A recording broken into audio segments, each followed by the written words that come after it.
Olá a todos, espero que estejamos todos muito bem e estamos mais uma vez aqui nessa manhã extremamente fria para o nosso bate-papo, a nossa conversa à luz da doutrina espírita. E o assunto que eu proponho para refletirmos trata-se de uma história, mais uma história muito triste escrita na nossa humanidade, em particular na nossa sociedade.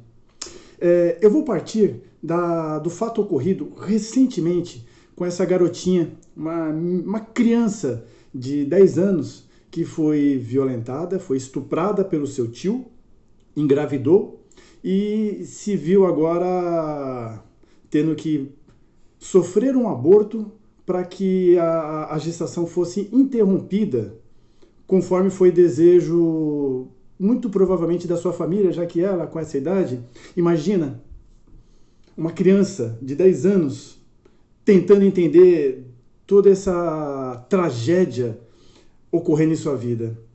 Ela não tem maturidade, ela não tem experiência, ela não tem condições intelectuais de avaliar tudo que ocorreu e que vai ocorrer ainda em sua vida. Uma coisa talvez ela tem condições de sobra de entender.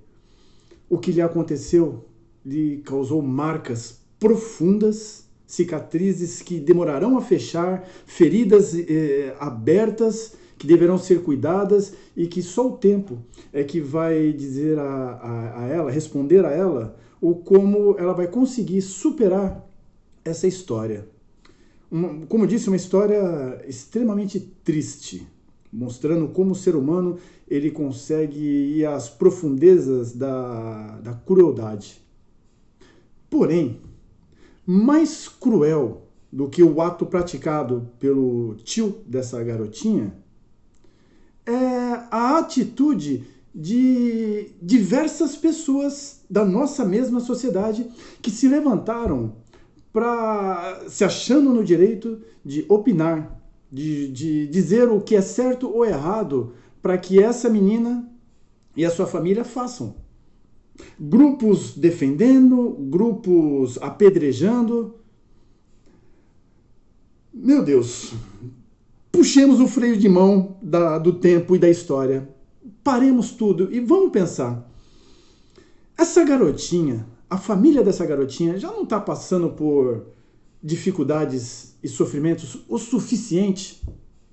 Por que pessoas que não têm nada a ver com a história se acham no direito de incrementar, de fomentar mais dor e sofrimento? Palavras de ordem, xingamentos. Qual o propósito disso tudo? Bom, o fato é que disso resulta duas avaliações importantes. Primeiro, nós só somos capazes de agir, de avaliar o como agiremos quando vivemos o ato em si. Eu sou incapaz de sequer imaginar o que está acontecendo com essa garotinha e com a família dela. Felizmente, nunca vivi essa história na minha vida, nem daquelas pessoas próximas a mim. Eu não faço ideia do sentimento que isso desperta. Não sei. Logo, se eu não sei, eu não tenho o direito de opinar sobre a forma em que a família e essa garotinha estão respondendo do ponto de vista sentimental e intelectual a esse ocorrido. Segundo ponto.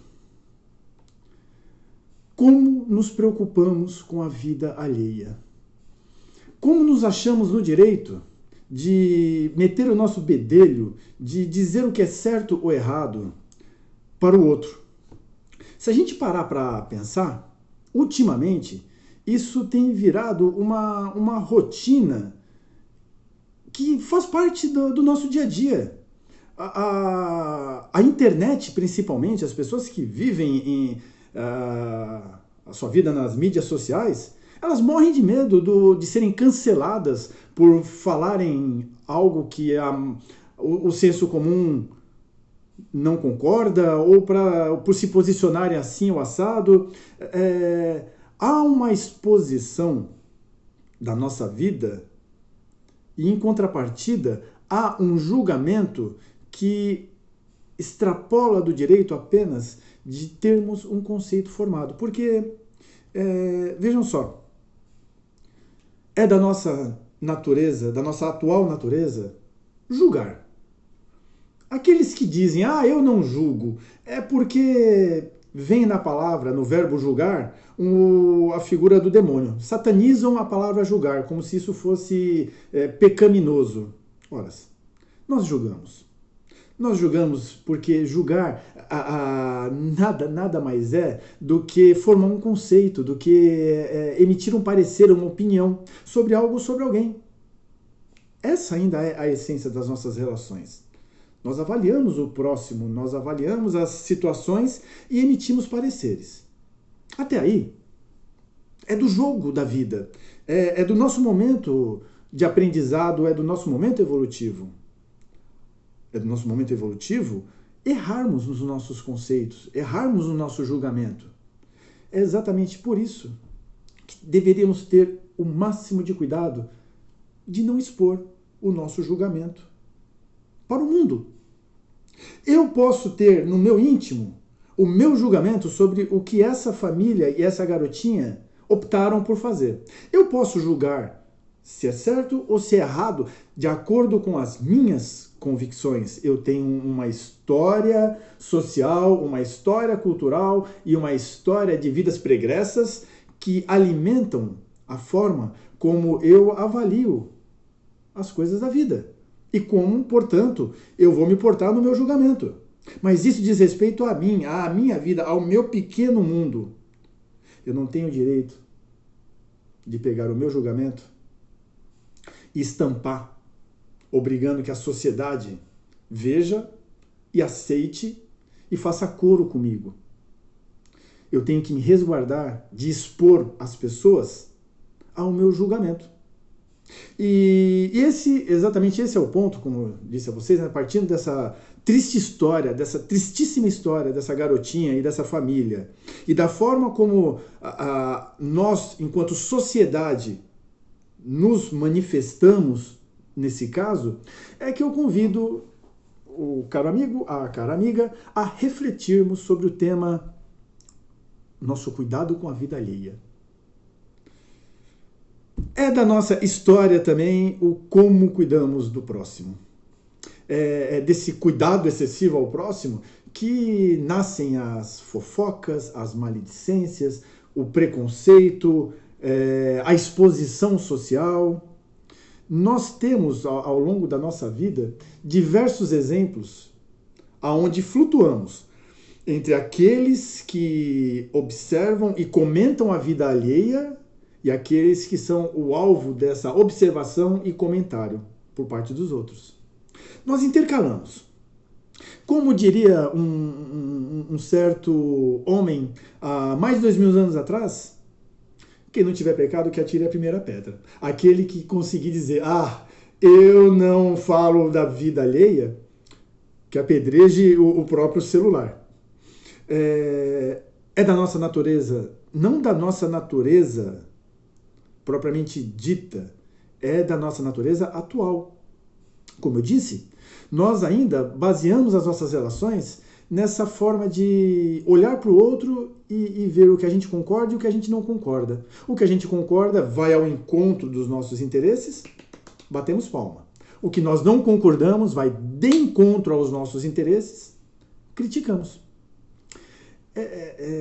E com isso, geramos um movimento entre nós aonde conseguimos atingir o nosso objetivo.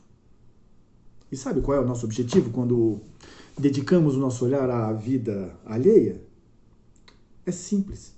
É pegar o holofote que está voltado assim para a gente, sabe? Um holofote com uma luz nos iluminando, nos mostrando para todos. Pegar esse holofote e virar para o outro.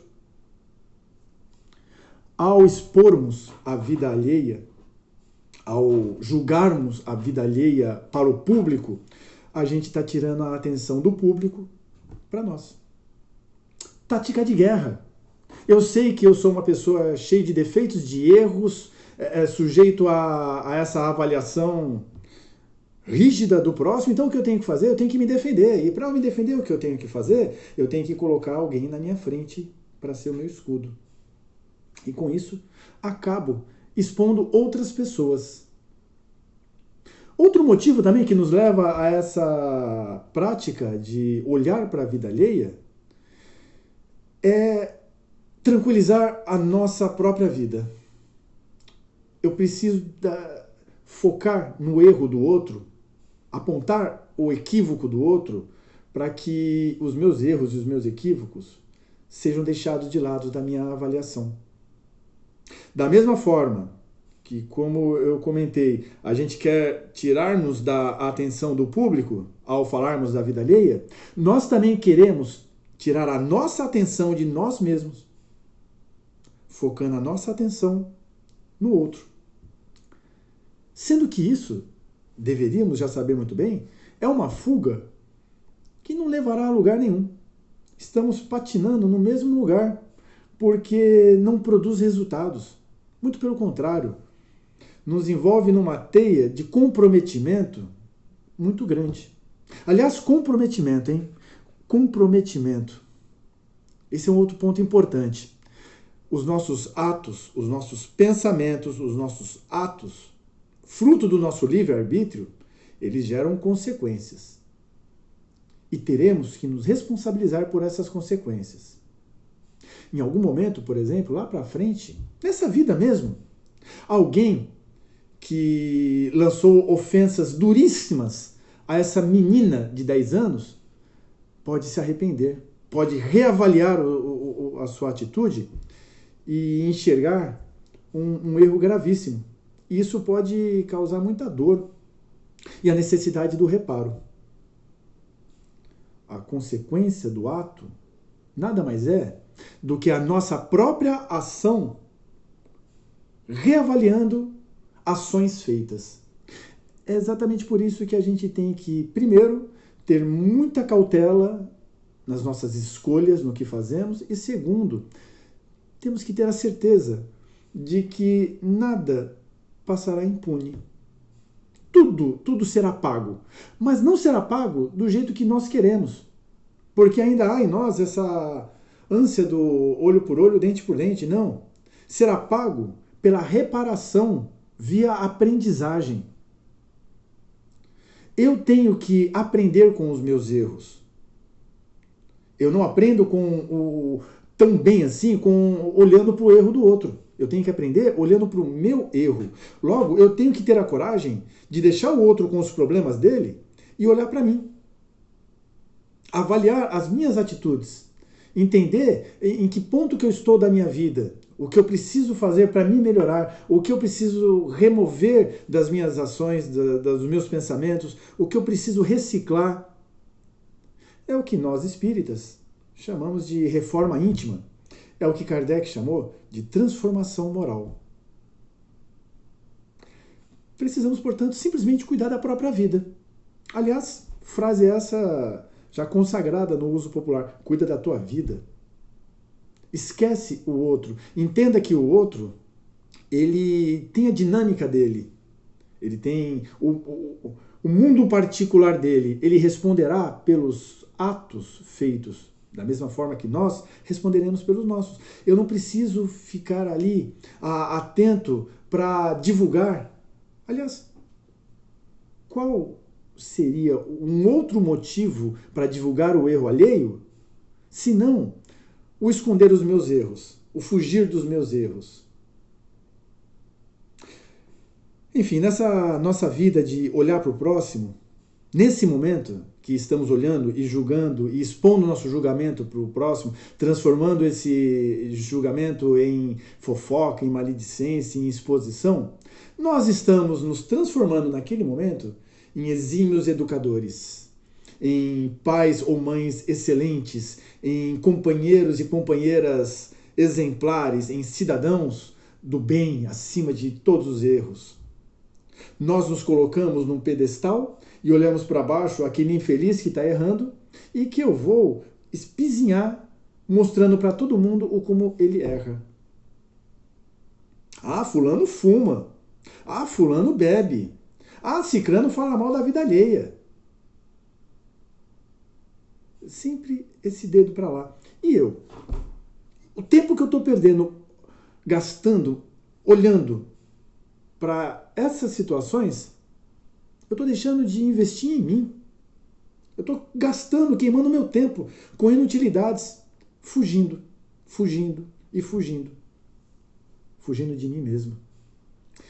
Bom, isso tudo que a gente está conversando até agora trata-se de especulações e de provocações para refletirmos sobre o nosso dia a dia. Né? Longe de mim querer ensinar a cada um como deve viver. Mas uma coisa é necessária, nós devemos ter o nosso julgamento, que ainda faz parte da nossa rotina, devemos sim olhar para a vida do outro, porque ainda faz parte da forma que nós somos, porém devemos ter o bom senso de guardar isso para a gente. De não cristalizar uma ideia construída no próximo, que fará com que, por exemplo, nos afaste dele eternamente. Temos que ter a coragem de revisitar e, acima de tudo, procurar, de alguma maneira, usar isso como uma lição, um aprendizado para nós. É muito comum a gente olhar para atitudes como desse cidadão, desse tio da garota, da menininha, e odiá-lo. Querer todo o mal possível para ele. É natural, é compreensível. Da mesma forma que é natural e compreensível nós nos sentirmos assim extremamente coléricos com o cidadão que pratica o preconceito, o feminicídio, enfim, com esses atos atrozes que a gente tem visto ultimamente com maior divulgação. A gente pode olhar para tudo isso e apenas ter uma gestão melhor do nosso sentimento. Olhar para tudo isso, lamentarmos, é claro, é óbvio, mas antes de irmos mais a fundo numa questão emocional, agirmos um pouquinho só racionalmente. Podemos avaliar, por exemplo, que é possível olhar para tudo isso, que essas pessoas ainda são capazes de fazer, e ter a satisfação de não fazer mais parte desse grupo. Olhar para essas pessoas que ainda cometem esses atos e falar para si mesmo, bom, isso eu já venci. Essas ações eu não pratico. Eu venci. Eu me melhorei nesses quesitos. É importante a gente ter essa satisfação. É importante a gente olhar e ver que, por mais que estejamos toda a humanidade ali pareio no processo evolutivo, em algumas situações, nós já conseguimos olhar e falar, não, isso daí, desse mal eu não vivo mais. Eu venci. Desenvolver também a empatia. Se colocar no lugar das pessoas e não pensar. Se colocar no lugar das pessoas e não pensar como você pensa. Se colocar no lugar das pessoas e tentar entender o mundo como elas entendem o mundo. Isso é empatia e isso é uma dificuldade imensa. Porque ao fazermos isso, a gente vai perceber que muitas atitudes que nós condenamos, elas são fruto de uma mente ainda extremamente carente de construção de valores. Não é culpa minha, não é culpa da sociedade, não é culpa de Deus, não é culpa da própria pessoa. Não há culpa, há consequências. Essa pessoa, ela escolheu caminhos que talvez a atrasaram no processo de maturação ética. Nós temos que ter paciência. Porque, acima de tudo, os erros que essa pessoa está cometendo, ela mesma cobrará que seja pago. Ela, e será pago da pior maneira possível, que é com a dor na consciência, com o remorso. Muitos espíritas, isso é um ponto importante para a gente refletir, que eu queria colocar em algum momento aqui para a gente poder pensar a respeito. Muitos espíritas evocam a lei de ação e reação e até colocam junto aí, mesmo não sendo um conceito espírita, o tal do karma, para explicar isso tudo que está acontecendo.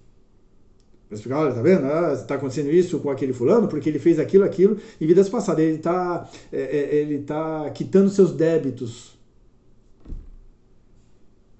Será mesmo? que a gente consegue imaginar que uma menininha de 10 anos sendo estuprada, engravidando do tio, tendo que praticar um aborto, se ela não conseguir tirar disso um aprendizado, será que ela está quitando alguma coisa? Nós quitamos as nossas dívidas quando nós superamos as nossas deficiências, quando nós produzimos o bem e o amor, quando nós somos capazes de construir e não mais de destruir. Nós quitamos as nossas dívidas quando aprendemos as lições e não erramos mais. Isso é evolução. A gente tem que descolar a nossa ideia de Deus vingativo e justiceiro que quer que o olho seja pelo olho e o dente pelo dente. Eu me livro do meu karma quando eu aprendo e paro de errar. Mas vamos lá. Vamos ver o que a doutrina espírita nos fala, que nos ajude a pensarmos melhor e criarmos um conceito sobre o assunto. Vamos lá na questão, vamos ao Livro dos Espíritos, questão 845. 845. Kardec pergunta assim: não constituem obstáculos ao exercício do livre-arbítrio as predisposições instintivas que o homem já traz consigo ao nascer? A resposta: as predisposições instintivas são as do espírito antes de encarnar. São os do espírito antes de encarnar. Conforme seja esse mais ou menos adiantado, elas podem arrastá-lo à prática de atos repreensíveis, no que será secundado pelos espíritos que simpatizam com essas disposições. Não há, porém, arrastamento irresistível, uma vez que se tenha a vontade de resistir. Lembrai-vos de que querer é poder. Então, isso aí já seria um balde de água fria nessa nossa petulância em querer avaliar, julgar o eu alheio baseado em vidas passadas. Nós estamos olhando para um ser praticamente novo nessa vida, que tem o seu instinto, que tem a sua história pregressa, mas que tem a oportunidade nessa vida de fazer diferente. É nesse ponto que nós temos que olhar para a nossa vida e parar de olhar para a vida do outro, de perguntar para o outro: o que você está fazendo diferente nessa vida, meu filho? É nesse ponto que nós temos que olhar para nós e perguntarmos para nós mesmos: o que nós estamos fazendo diferente nessa vida? Nós estamos resistindo ao arrastamento, aos mesmos erros? Nós conseguimos assimilar para a nossa filosofia de vida que querer é poder? Vejam que essas são respostas importantes, que a gente não tem que fazer para o outro, temos que fazer para nós mesmos. Um pouco mais para frente, questão 875. Como se pode definir a justiça? Veja só que importante. Se Kardec pergunta como pode definir justiça, é porque ele entende que o julgamento, o julgar, faz parte do nosso jogo. Então, nós temos que começar a entender o julgar sem essa carga pexatória de julgar e expor. Tá? Então ele perguntou para os espíritos como se define a justiça. E aí os espíritos respondem: a justiça consiste em cada um respeitar os direitos dos demais. Já aprendemos a fazer isso? Já aprendemos a respeitar o direito dos demais? O direito do outro em errar. É claro, não estou aqui me referindo a esses erros hediondos. Vamos nos situar no nosso dia a dia mais comunzão. Nós aprendemos a respeitar o direito do próximo, desse que a gente vive falando mal, daquela nossa cunhada, daquele nosso tio, daquele vizinho, do nosso filho, do nosso companheiro, da nossa companheira, do nosso pai, da nossa mãe, que a gente sempre numa rodinha social em que eles não estão presentes, a gente casca a língua porque cometem erros grosseiros. A gente aprendeu já a respeitar o direito deles em errar? É algo para pensarmos.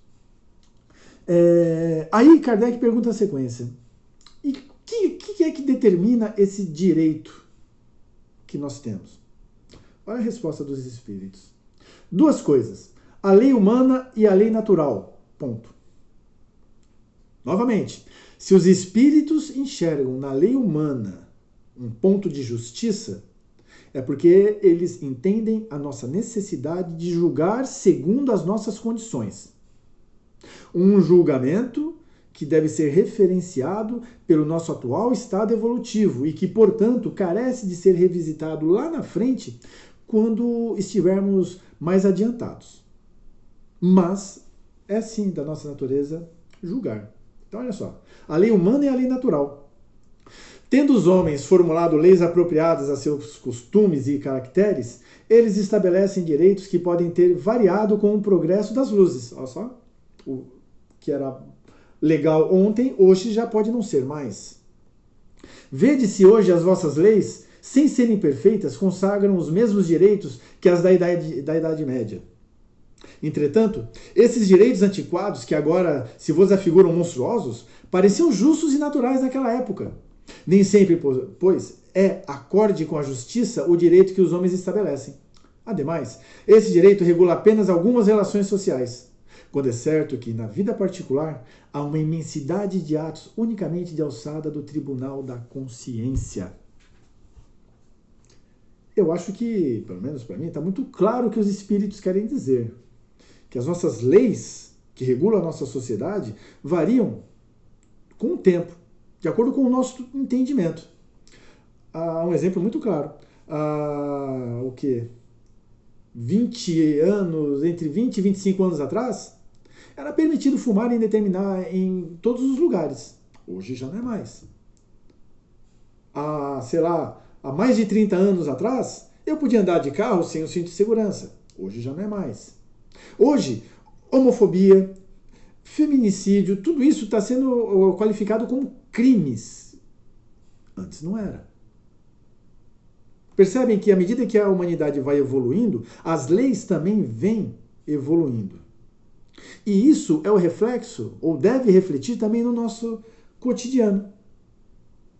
É por isso que temos que tomar cuidado quando julgamos e expomos as pessoas para outras pessoas, quando fazemos fofocas. Porque hoje o que fulano está fazendo e eu condeno, amanhã eu posso de repente descobrir que não era tão errado assim. Ou que eu não tinha o direito de condená-lo. Essa é a importância de eu me permitir julgar e guardar para mim. Porque lá para frente, se eu pegar esse julgamento que eu fiz sobre fulano e lê-lo e falar, não, realmente eu me equivoquei, eu só tenho eu como testemunha. É muito mais fácil de lidar. Agora, quando eu pego esse meu julgamento e exponho para todos, fazendo uma fofoca, provocando uma maledicência, expondo, eu estou criando testemunhas desse meu ato. Aí vai ficar mais difícil, porque o problema começa a crescer por envolver mais pessoas.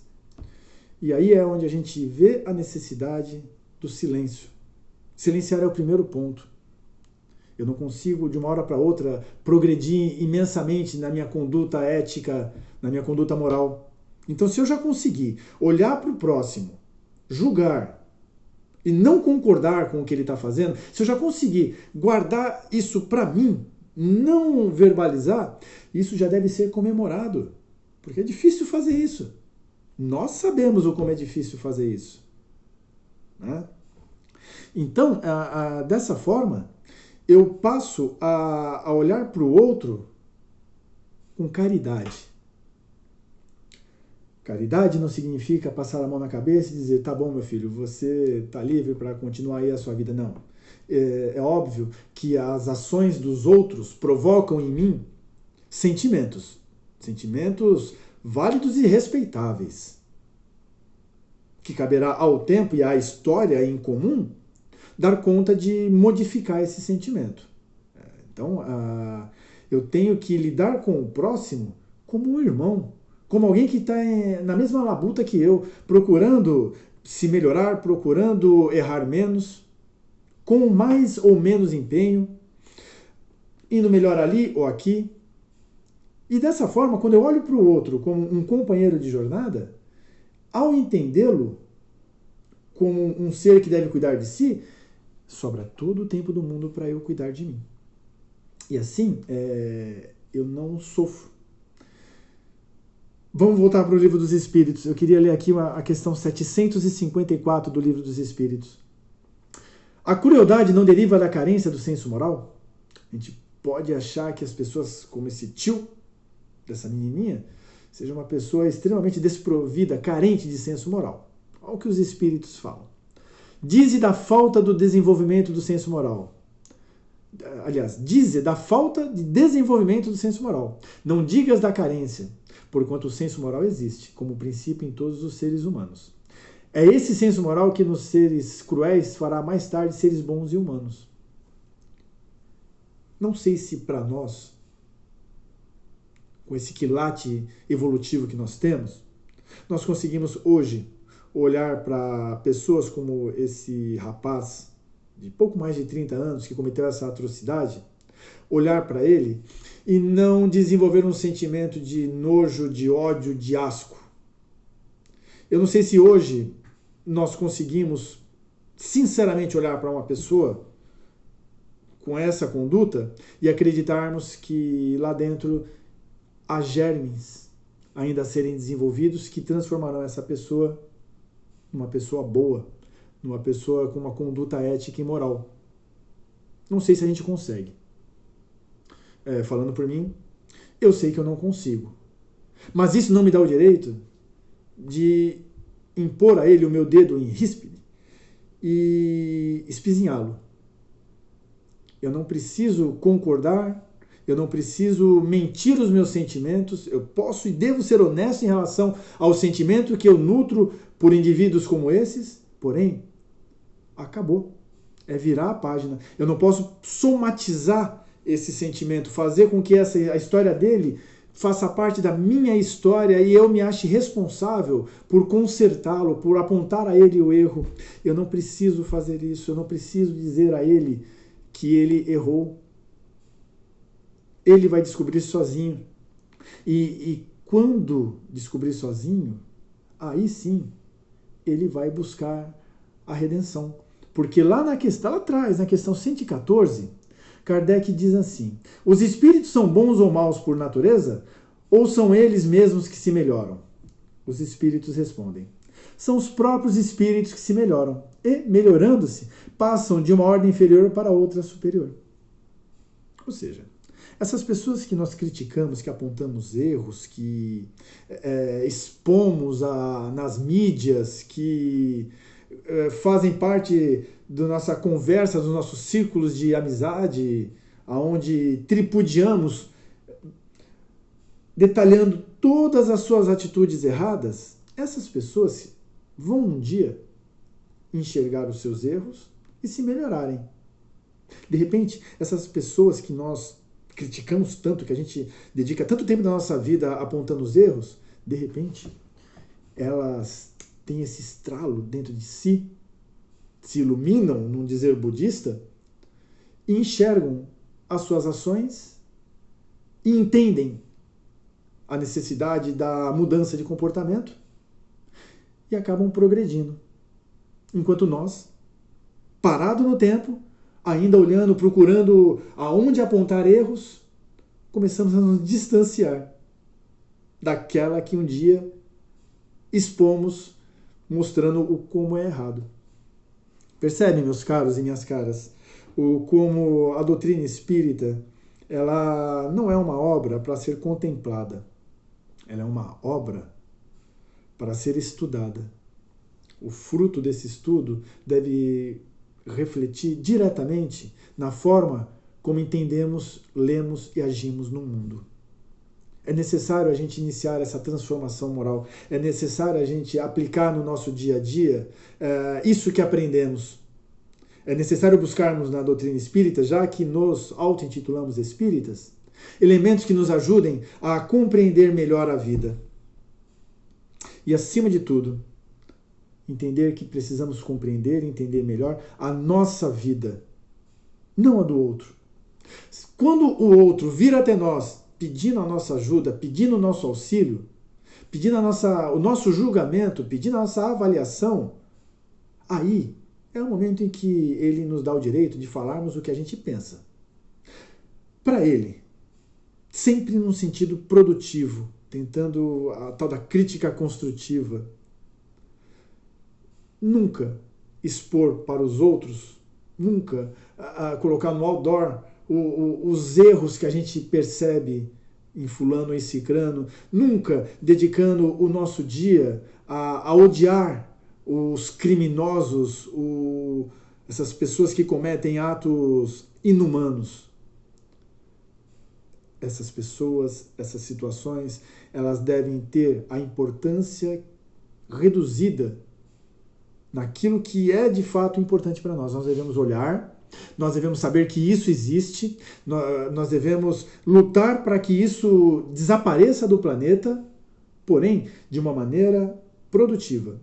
Nunca simplesmente indo na porta de um hospital e dizer palavras de ordem, xingar, ofender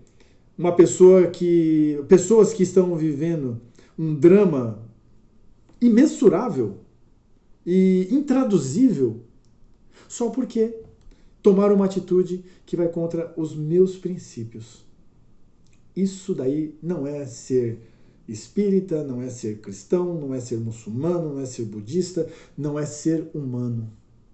É ser um tremendo de um boçal, de um egoísta que acha-se no direito de que todo o mundo siga a sua cartilha. Paremos, portanto, meus caros, de cuidar da vida alheia e vamos cuidar da nossa. Tenhamos paciência para com o próximo, para que ele tenha paciência para conosco. Vivamos realmente a fraternidade, a irmandade, a caridade tão apregoada pela doutrina espírita. E fica então, mais do que nunca, esse convite para que a gente possa refletir muito mais a fundo sobre esse importante assunto e, quem sabe, descobrirmos novos olhares, novas ideias e novos caminhos para os nossos valores pessoais. Fiquem bem e até a próxima.